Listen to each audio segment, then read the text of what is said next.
Hey everyone, welcome back to another session. Today we have Dr. Garg. She's an orthodontist and she'll be sharing some cool cases, her experience, any tips she may have.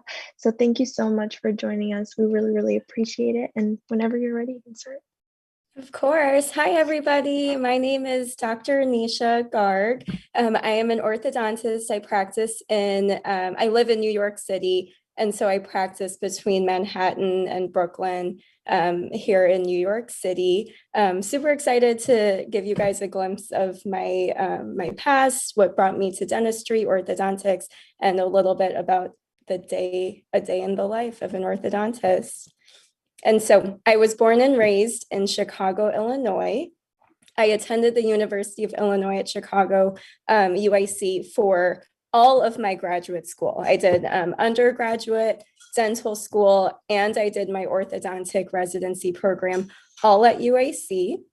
After my residency ended in May of 2019, so just about 2 years ago, I moved to New York City. I moved to Manhattan, and that's where I currently am. And I practice at a really cool dental clinic called Tend that I'll kind of talk a little bit about as well.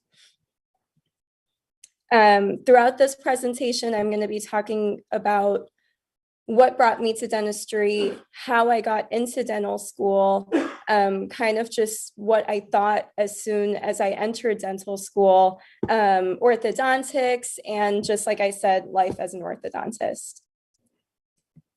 So how I got into dental school, the first thing that I wanted to mention before I get into this is that every single person has a different story as to how and why they got into dental school. The reason why I preface with that is because my story from this point was actually quite linear. I went straight from high school into undergrad into dental school, but not everybody's is, and there's nothing good that comes from comparing yourself to anybody else. Also, even though my story has been quite linear, now as an orthodontist, there's so many question marks. There's days where I don't know if I want to start my own practice one day or if I want to work for somebody, and long-term goals in terms of where I want to live and what I want to do.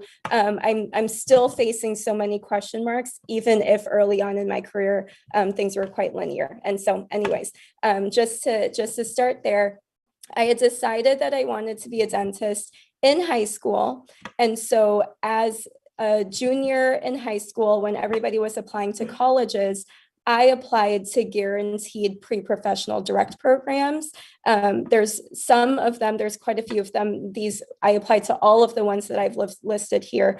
The one in Chicago, there's one in Detroit, Case Western, California, called the University of the Pacific, Boston University, and there's probably several more that I applied to. I got into Chicago's program, which gratefully is also where my home is. My family's from the suburbs of Chicago. And so thankfully, gratefully, I got into that program and I went to UIC in Chicago.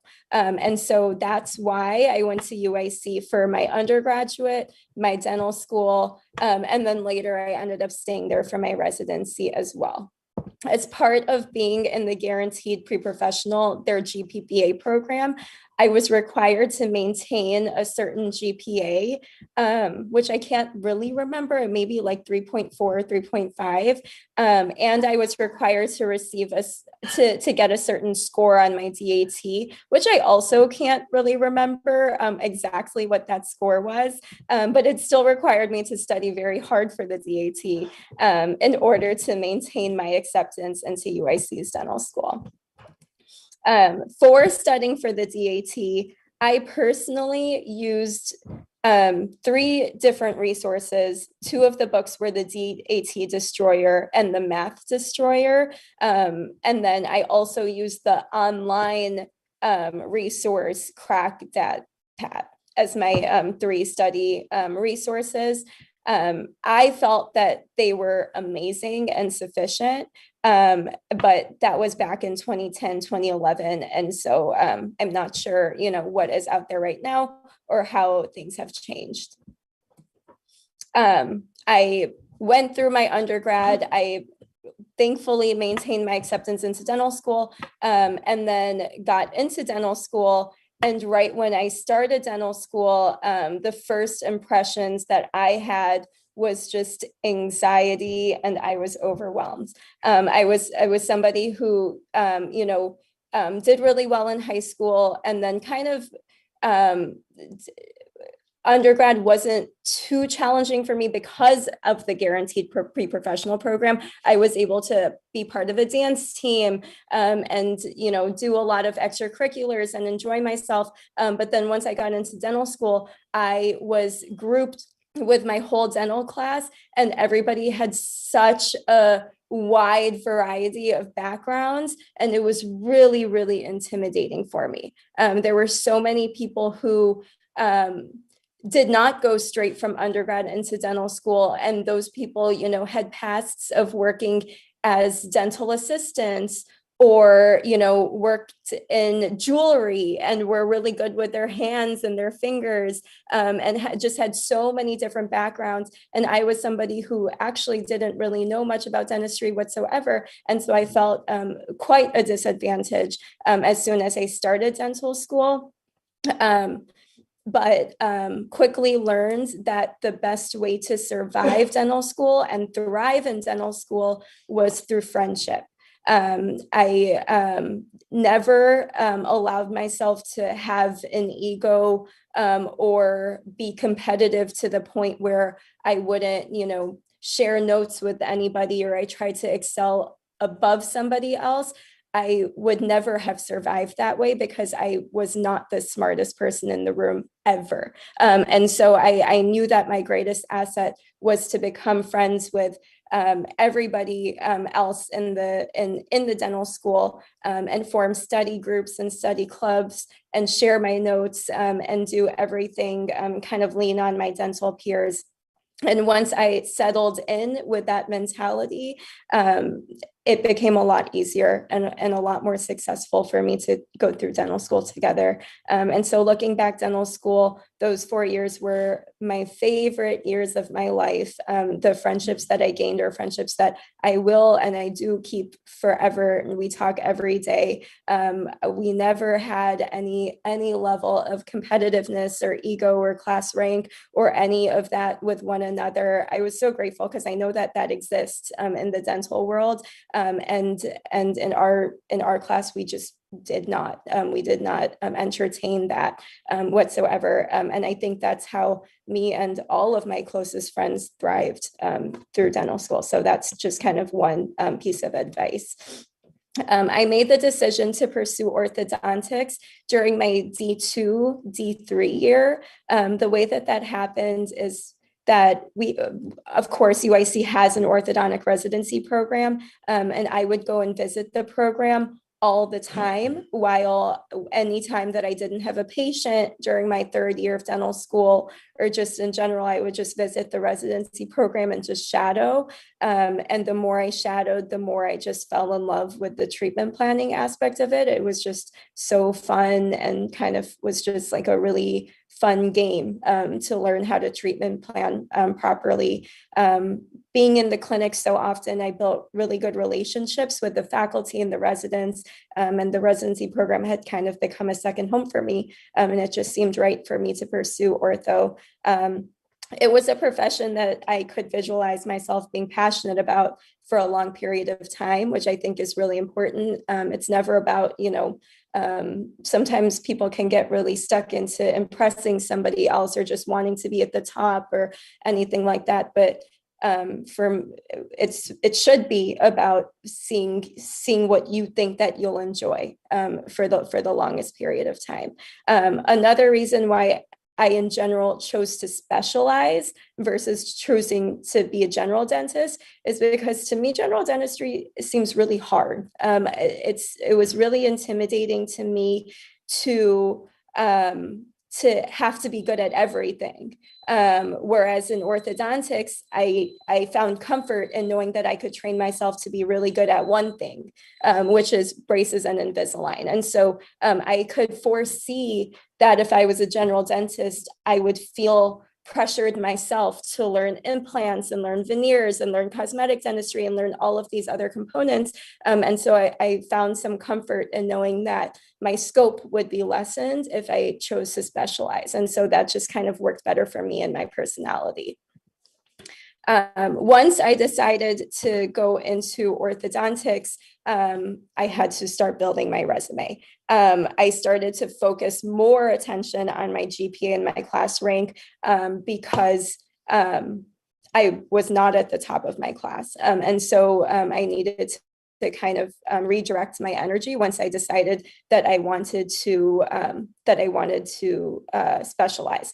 I was not at the top of my graduating class, and I knew that this could be an obstacle for me. So I made it up through expanding my resume in other ways, and I also made it up through forming connections with UIC's orthodontic program. So I'm going to go through kind of a list of a couple different things I did in order to build my resume.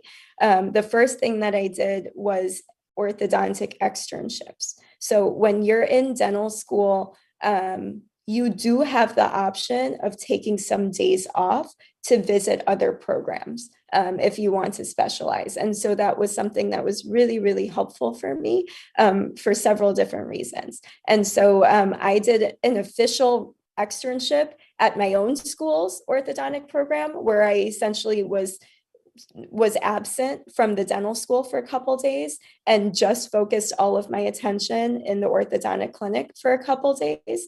I also did the same thing for other residencies. I remember that I traveled to San Antonio's program, to Florida, to Nova's program. I did a couple of different residency externships.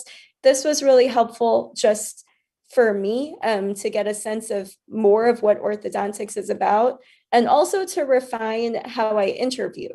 Because each time I went to different residencies, they would ask me why I want to be an orthodontist and ask me all of the questions that would eventually show up on my interviews. And so this was something that was essentially just a training for that as well.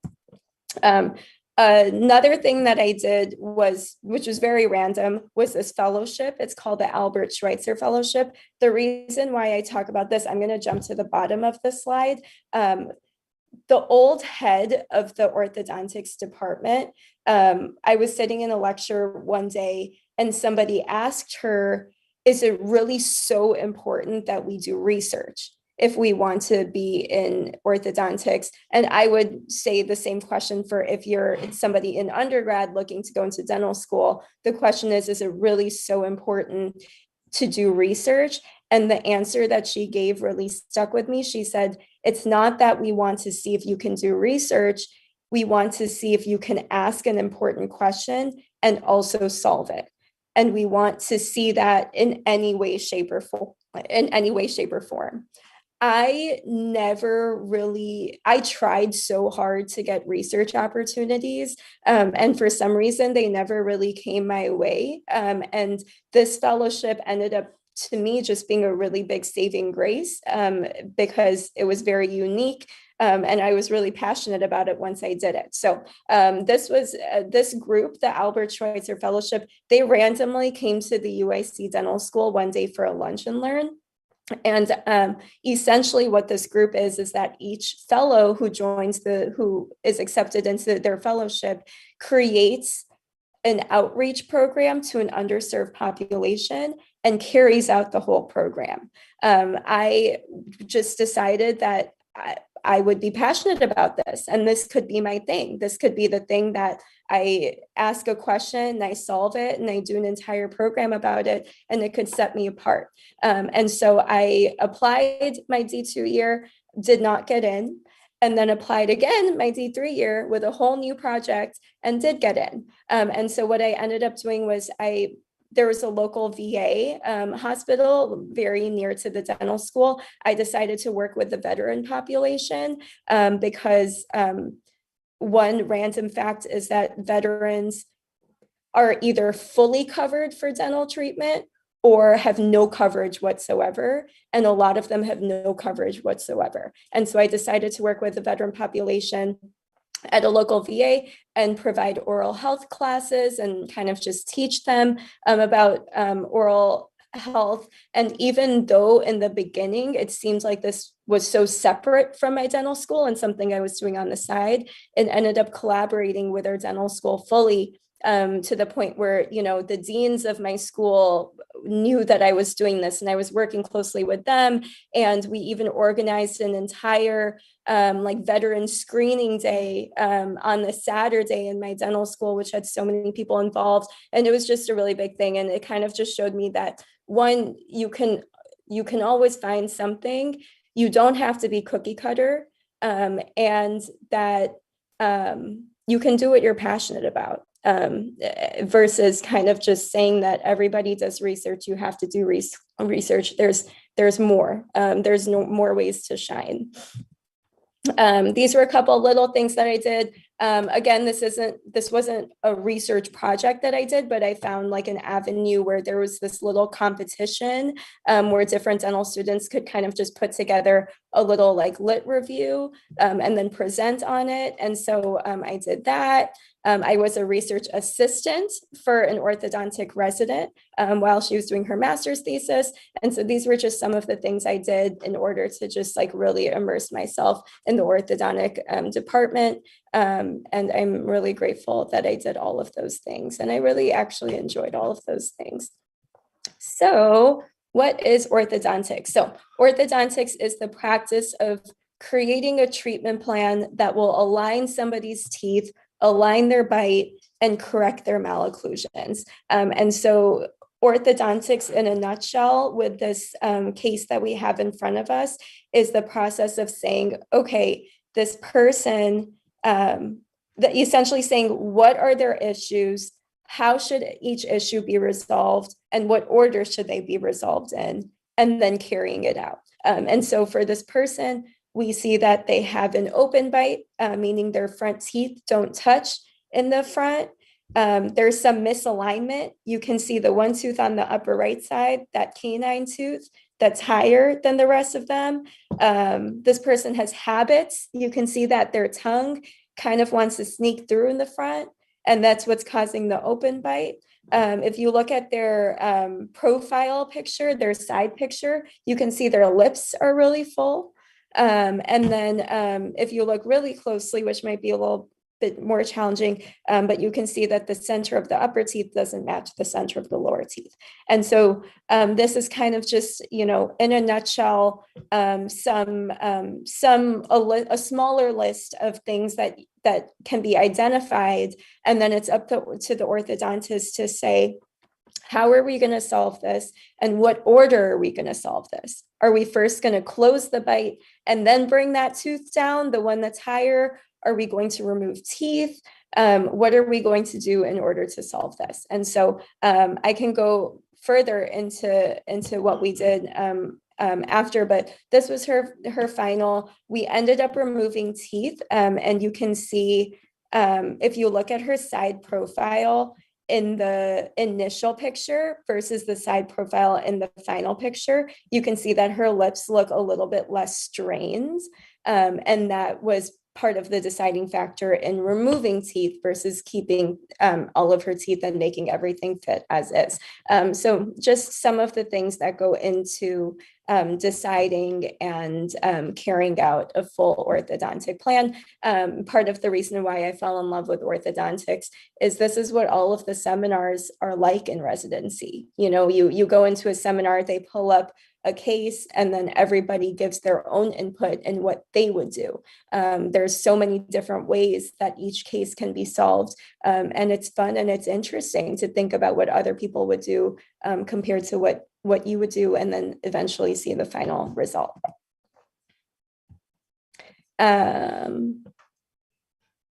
So now my life as an orthodontist, I live in Manhattan.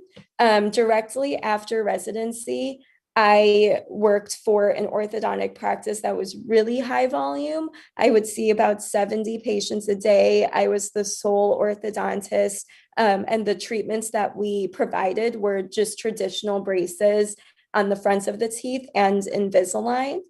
We also provided. orthodontic practices range from being really boutique, where you might see like 20, 30 patients a day, to really high volume, where you can see like 70, 80. One of my colleagues, I think, used to see like 110 or 120 patients a day, just large amounts. I am grateful that I had the experience of seeing a lot of patients, because it taught me that I can do it, and that I can do it and provide a high quality of care as I'm doing it. But for me, it led to burnout.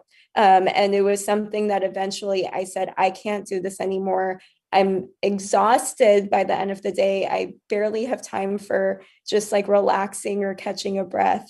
It was not for me. And so now I currently work for not just an orthodontic practice, but a full multi-specialty dental practice called Tend. There's several locations all around Manhattan and Brooklyn, and they're even opening up, I think, eventually in like Washington, D.C. and other places like that. This practice has general dentists, has an oral surgeon, it has hygienists, orthodontists. One thing very unique about this practice is that it's, for the orthodontics, it's all lingual braces. So we don't do traditional braces and we don't do Invisalign. We only do lingual braces. And lingual braces are braces that are on the back side of the teeth so that nobody can see them on the outside. So it's a very highly specialized, unique, different way of treating patients. And I was just so drawn to it because I see myself as somebody who's really innovative, and I always want to kind of be in the cutting edge of things. And to me, this is like very cutting edge. And so I unfortunately don't have too many, or don't have any like before after photos from this practice because I just recently joined.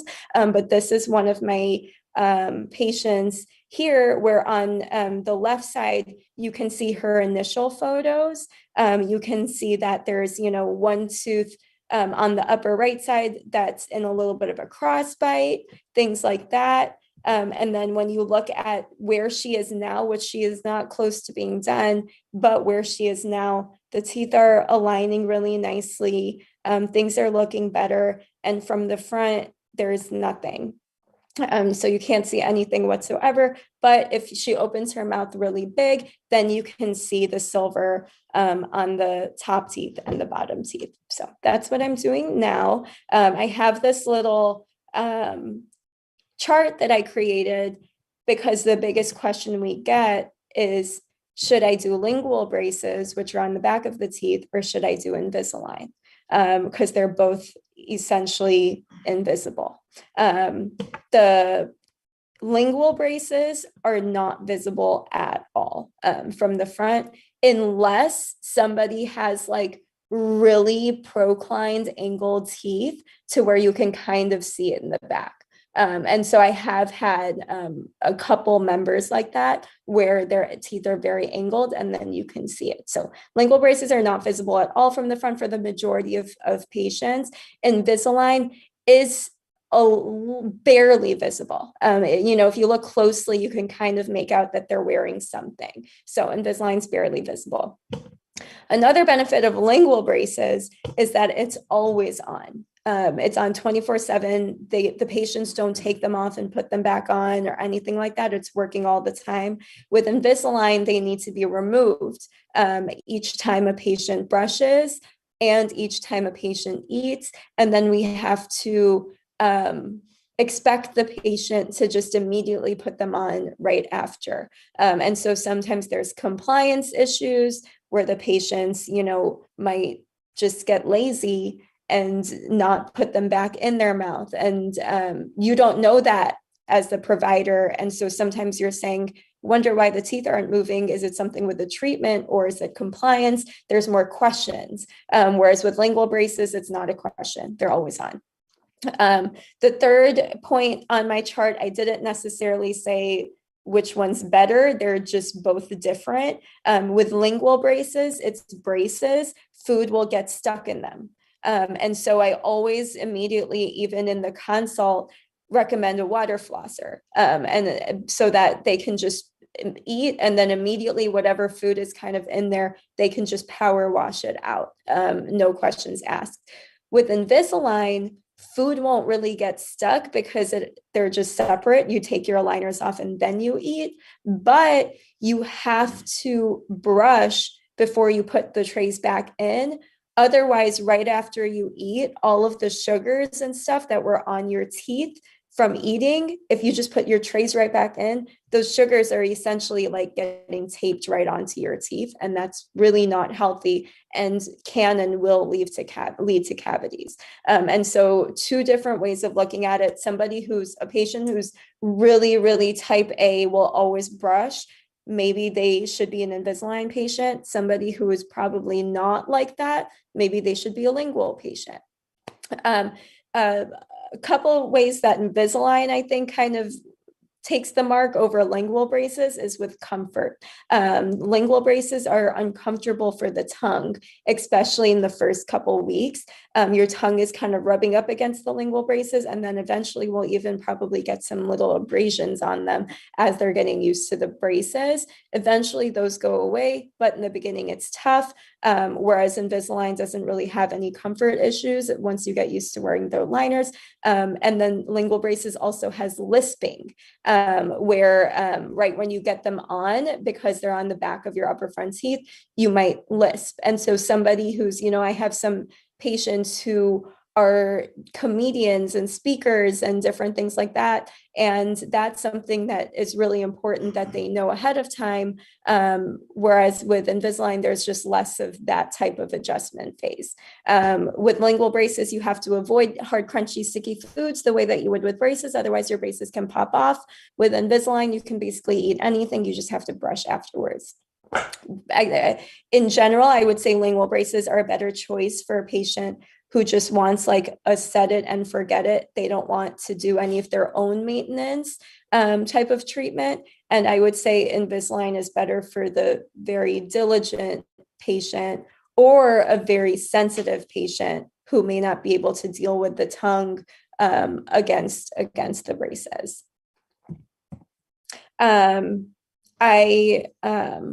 I just, since we talked about this, since I brought up this case in the beginning, I just thought that I would kind of come back to it and just talk a little bit about what I did in this case and how I did it. And so typically, when you're looking at a case like this, that's an open bite, you have some options.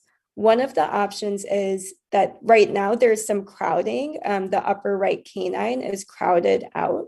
And so one of the options is you can make space so that canine can come down into its position on the right side and on the left side. Or you can remove teeth, and that's what gives you your space. So you can either make space by pushing the adjacent teeth apart from each other, or you can make space by removing teeth and bringing the ones that are blocked out down. One of the deciding factors in choosing whether you would make space by pushing teeth away from each other or remove teeth is the face. Everything kind of ends up going back to the face. And so when we look at her face from the side profile, you can see that the lower lip, the muscle between the chin and the lip kind of has to strain a little bit in order for the lip to close. And that shows that her mouth is really full.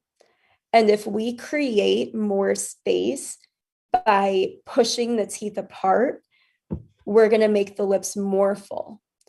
And that's something that we generally don't want to do, because when the lips are so full that the lips have to strain over them, then that can lead to like mouth breathing where they can't close properly and different things like that. And so in a case like that, we're likely to remove teeth in order to take her upper and her lower teeth that are really far forward in relation to the face and push them back so the lips can be in a more like natural position. You can see that in her final picture, her lower lip compared to the chin, the line from the lower lip to the chin is more relaxed than it is in the initial picture. And so that kind of shows that in this case, that was the right treatment. Also, since she has an open bite, part of the reason why she has an open bite is because the upper teeth and the lower teeth have been pushed forward from her tongue. If we make space, we would be pushing them even more forward, which would be opening the bite even more. Versus if we don't make space, but we essentially remove teeth so that we can push things back, there's so much space now for us to take the teeth and angle them back. And immediately from taking teeth and angling them back, the bite closes. And so we were able to kind of just knock two birds with one stone by resolving the crowding and also pushing her upper and her lower teeth back through removing 4 teeth in this case. And it worked out really nicely. What we decided to do, so after orthodontic treatment is done, the teeth will relapse in a heartbeat. It doesn't matter, if you remove teeth or didn't remove teeth, or if they have their wisdom teeth or they don't have their wisdom teeth, regardless of any of that, the teeth will always relapse. And so they need to be retained. What we did is we put a glued on retainer on her lower front teeth. And we also did a glued on retainer on the upper front teeth. A part of the reason why we did the glued on retainers, she would still need to wear a removable retainer over it, especially for the top. But the glued on retainer is just a really good extra support for people that have habits. Like she has this habit where she likes to stick her tongue forward and it's kind of caused like her upper teeth to angle forward. And so for people like her, especially glued on retainers can also be really nice. Let me think if there's anything else I would say about this case. Yeah, it worked really nicely, but it's just always fun. This is the type of case that there would be some orthodontists who would even treat this case with Invisalign. And Invisalign is actually now really good at solving open bites. And so that wouldn't be a far-fetched plan either. There's so many different plans of how different providers can treat. And it's just always really kind of just fun and exciting to try to find the best plan for the patient.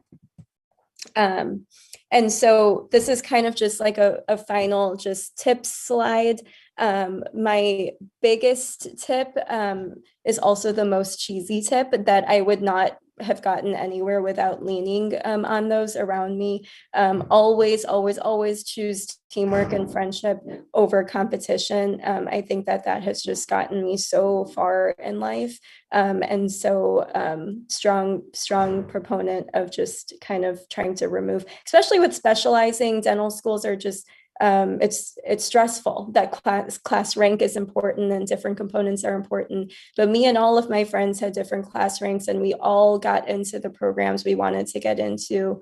And I think that we just did that because we just stuck together. I also, second point is to curate your resume based off of what opportunities are available to you. I didn't really have like an actual research project opportunity available to me. And so I improvised and it ended up just being so wonderful. Probably one of my favorite memories was being able to provide for that population and just do something that I was really excited and passionate about.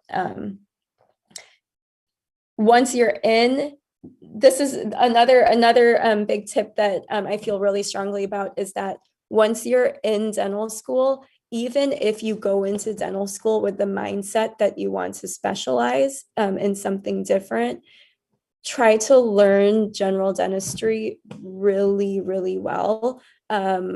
The goal of dental school really truly should be to actually learn versus just getting A's. And especially, I really think that the best orthodontists, this would also make the best general dentists. The best oral surgeons would make the best general dentists. The best general dentists would make the best specialists. It's just generally this is a small area, and when you're good at it and you understand it, you understand all of the different aspects of it.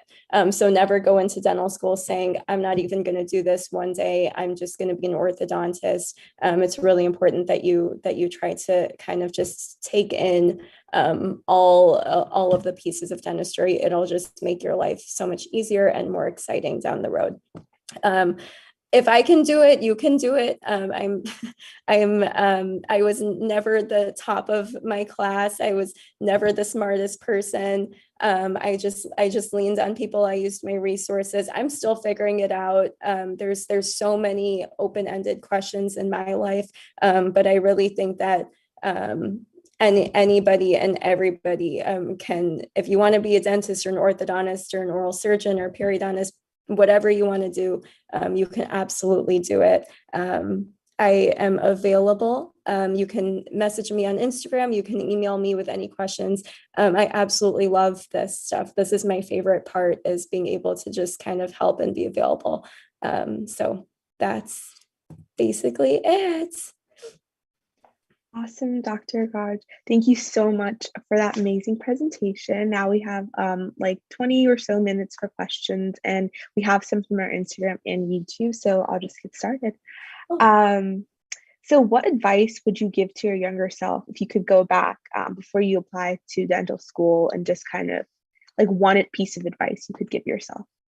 I probably would have taken, because I was so young, meaning that, this was something that I come from a family of healthcare, and I had made my decision to go into dentistry. I'm grateful that it's a decision that I love, but at the same time, I went into dental school blindsided. And so I would say that I would take time.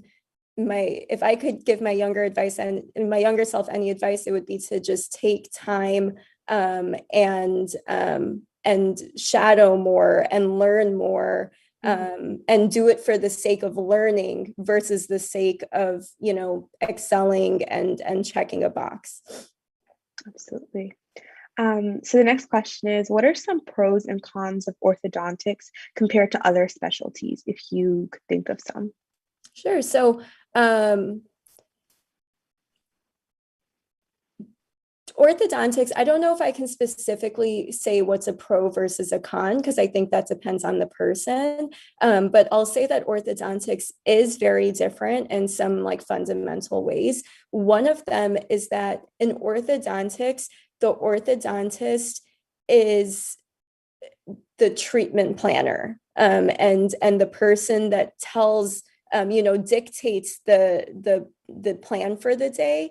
And we rely very, very heavily on our assistants for the actual handwork. And I'll say that that's not 100% of practices, because any, private practice owner can curate their practice to be who they want it to be. But for the majority of practices, I, as the orthodontist, am saying, okay, great.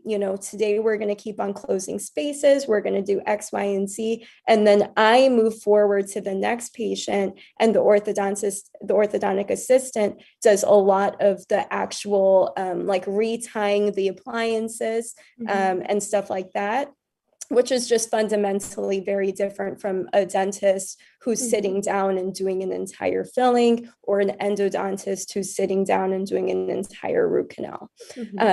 Secondly, something that's very different about orthodontics is that it has the potential to be very high paced, because the orthodontist is essentially the treatment planner. we can run several different chairs and move between them if we have enough manpower through our team in order to handle the different chairs. Every person, every orthodontist will have their own limit and their own sweet spot. I was in a practice where I was running about 6 chairs, and it was too much, and it was more than I eventually decided that was kind of just too much for me. I've decided that my own sweet spot is maybe like 3 to 4 chairs, and so it's just different than a lot of the other specialties.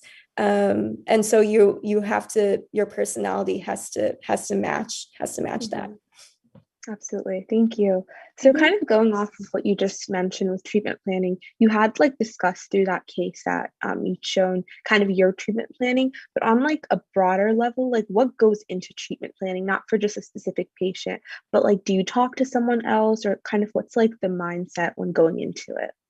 So in residency, it's a very elaborate process for treatment planning as we're learning all of the steps at once. In private practice, it becomes a very refined list of things that you know, very quickly in your head go through. One of the points that I immediately will look at now when a patient comes to me now in private practice and I'm going through their case, one of the first questions is, if there's a lot of crowding, will they need extractions?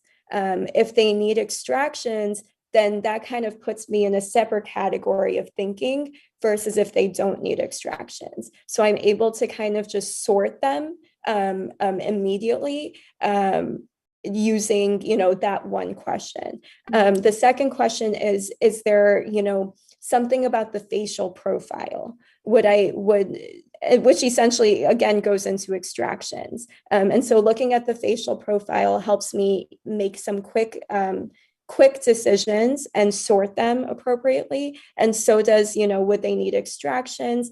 Are there any like gingival issues? Like, do they have any recession on any teeth that could affect my treatment plan? And so in general, treatment planning is just just the process of asking myself, I guess, like a list of questions and checking those boxes and then developing their treatment plan that way. Is that helpful at all? Yeah, absolutely. That's like perfect. That makes complete sense.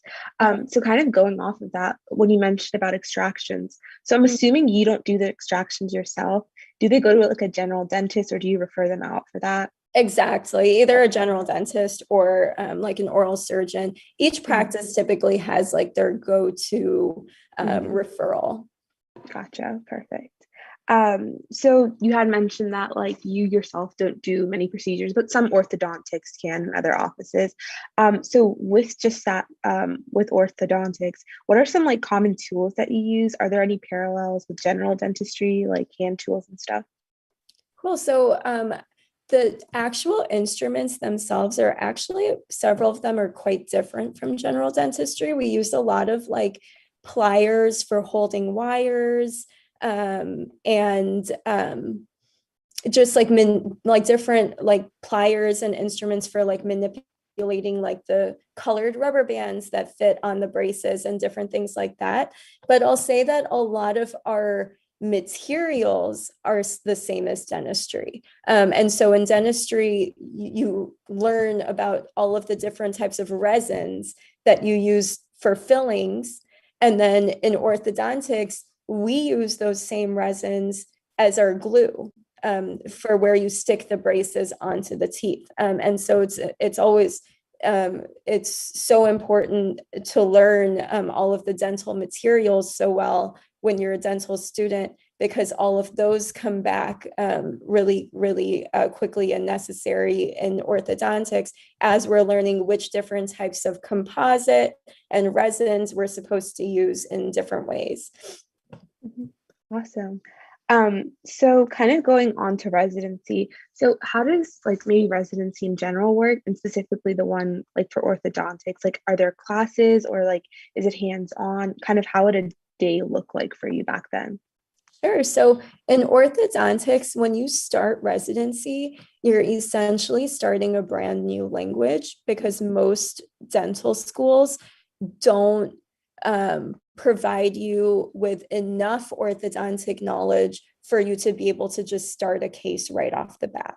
And so you need to, as per your previous question of how do you treatment plan, I only learned how to treatment plan once I started residency. That wasn't something that I had gained that knowledge as a dental student. And so when you start residency, you'll start with full days of classes, but pretty quickly you'll start to get into clinic as well, seeing patients.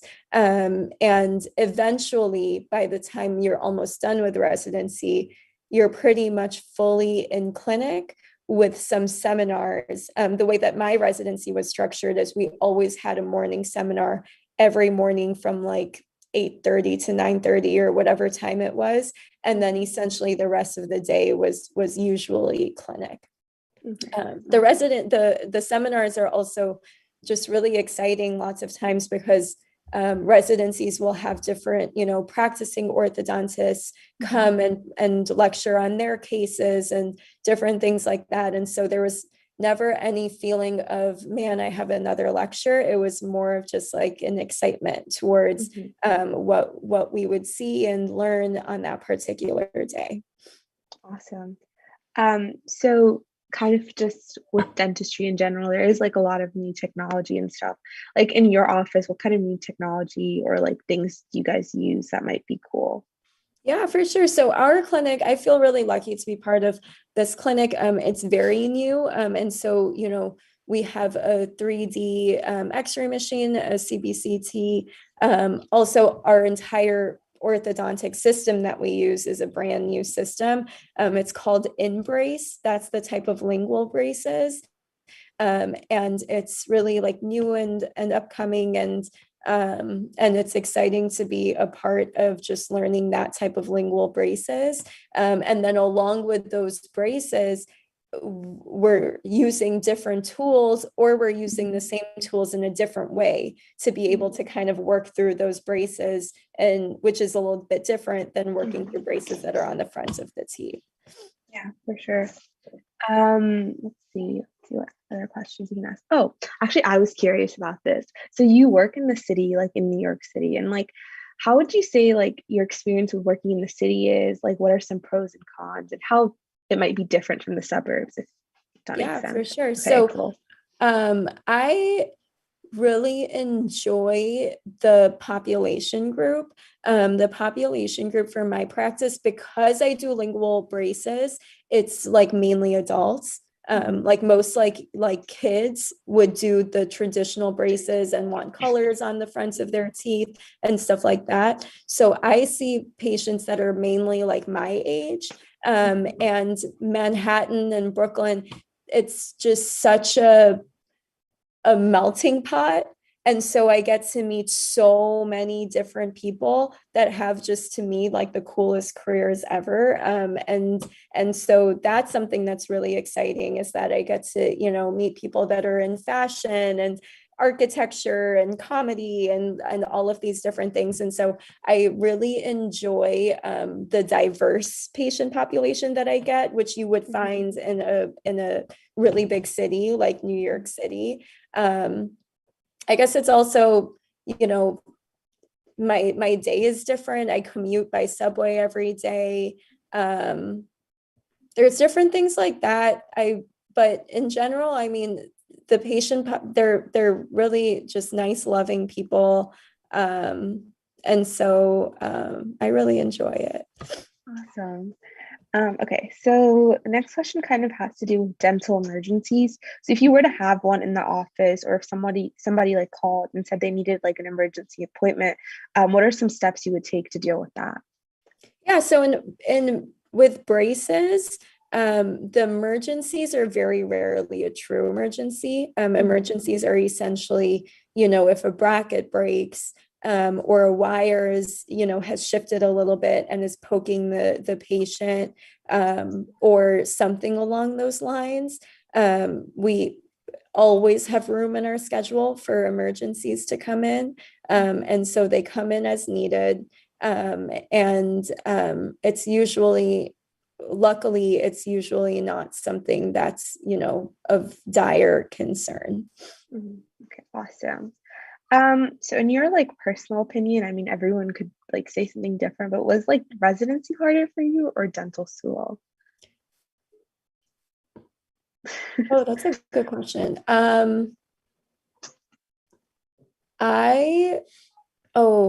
That's actually really easy. Dental school was really hard. Okay. I just Okay. needed a minute. I needed a minute. I felt like I wasn't, it took me a long time to be able to perfect my hand skills. I had never grown up learning hand skills. And so that wasn't something of my past. I was a very, book smart, book heavy person. And so just having to adapt to, I'm graded on my hand skills versus graded on how well I can write an exam. I would do fine in exams, but I wouldn't necessarily do fine being graded on hand skills. And so the beginning of dental school was really challenging in that sense, because I felt like I just felt like mediocre compared to all of my my colleagues, my co-dental students.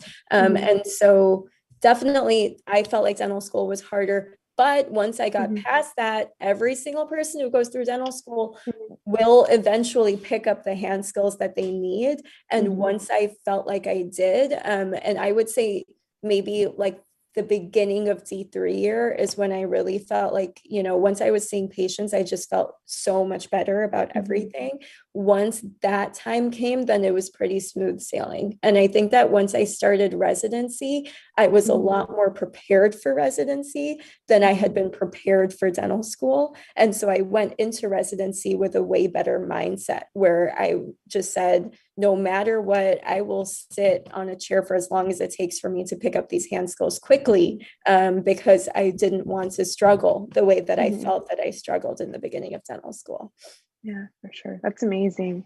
So kind of going on the hand skills part, like what kind of like, since you did go through that struggle and did come out amazing, what kind of tips would you have for students like right now, like pre-dental, what could they do right now to kind of put them, give them like an advantage or like help them out later in the future? Totally. So I would, I definitely don't think that pre-dental students need to be stressing so much about getting too prepared. I think that dental school prepares you fully adequately. I think I would just say from like a mental, like knowing what you're getting yourself into standpoint, anybody who's like me, meaning anybody who felt so comfortable with book smartness, but doesn't have the hand skills or has never tried the hand skills, I would just tell that person to just kind of take it as it comes and understand that it's coming. Understand that part of dental school is not just sitting in front of your laptop and reading a book, but understanding that they will have to take a lot of time in order to learn the dentistry, because that's the important part. I remember I had a lot of friends who were in medical school, and I would be like, this is so weird. The beginning of medical school is all books. And for us, the beginning of dental school is so much handwork. And it was just a really hard kind of mental adjustment for me in the beginning, but it's the way it should be. It's perfect. We need to learn that right from the beginning. And so I would just let anybody know to just kind of be ready for it and open for it and have a positive mindset going into it. Yeah, for sure. Thank you. So the next question kind of has to do with finding a job after residency. So for you or in general, how hard was it to get a job after completing residency? Yeah, so it's definitely stressful. For me, there was the added component of I was looking for jobs in New York City, but lived in Chicago. I had developed throughout residency, every resident will develop a really wonderful network in that city. And so I had a really wonderful network in Chicago, but of course, I was looking for a job outside of my network. I found my job by just cold calling all the time, everywhere. And so I really just pulled up Google Maps and just searched orthodontist and just cold called every orthodontic clinic that I could and just told them, introduced myself and asked if the orthodontist had a minute to speak. Some of them called me back, some of them didn't. And just, had a Google spreadsheet on the side where I wrote down every practice that I called. Did they answer? Did they not? Are they looking? Are they not? And I did that all day until I found a job. And so it wasn't easy. It was it didn't just come to me, but it worked out perfect. Awesome. So where you're working right now, is that like corporate dentistry or like a private? It's corporate, right? It is. Yeah, it's okay, a DSO. Awesome. So like do you like corporate dentistry? Do you see yourself being here for a while, or do you prefer private, or like what's your experience with corporate dentistry in general? Yeah, so I would say that I had the same questions when I was a resident looking for jobs. And I think now looking back, it was too broad of a question because corporate dentistry can vary drastically just based off of, what each corporate office is like. And so one thing about corporate offices is that they're typically very well funded by like different outside like private equity groups. And so the one that I'm working for now, I love working for them. And one of the biggest pieces of their mission is to just rethink dentistry and make it a positive experience for the patient.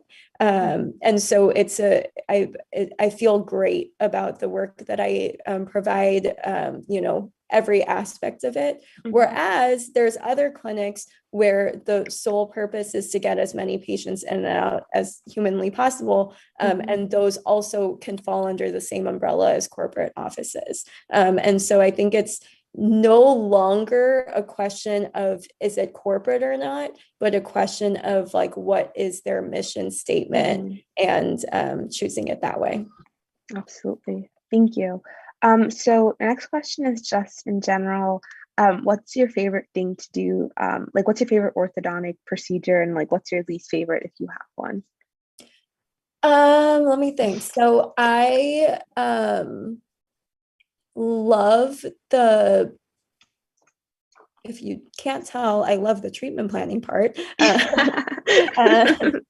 And so with Invisalign, a lot of the work is done behind the scenes where we, first we take and the same thing with the lingual braces, but I know more people are familiar with Invisalign. So with my lingual braces that I'm doing right now, first we take a 3D scan of the teeth.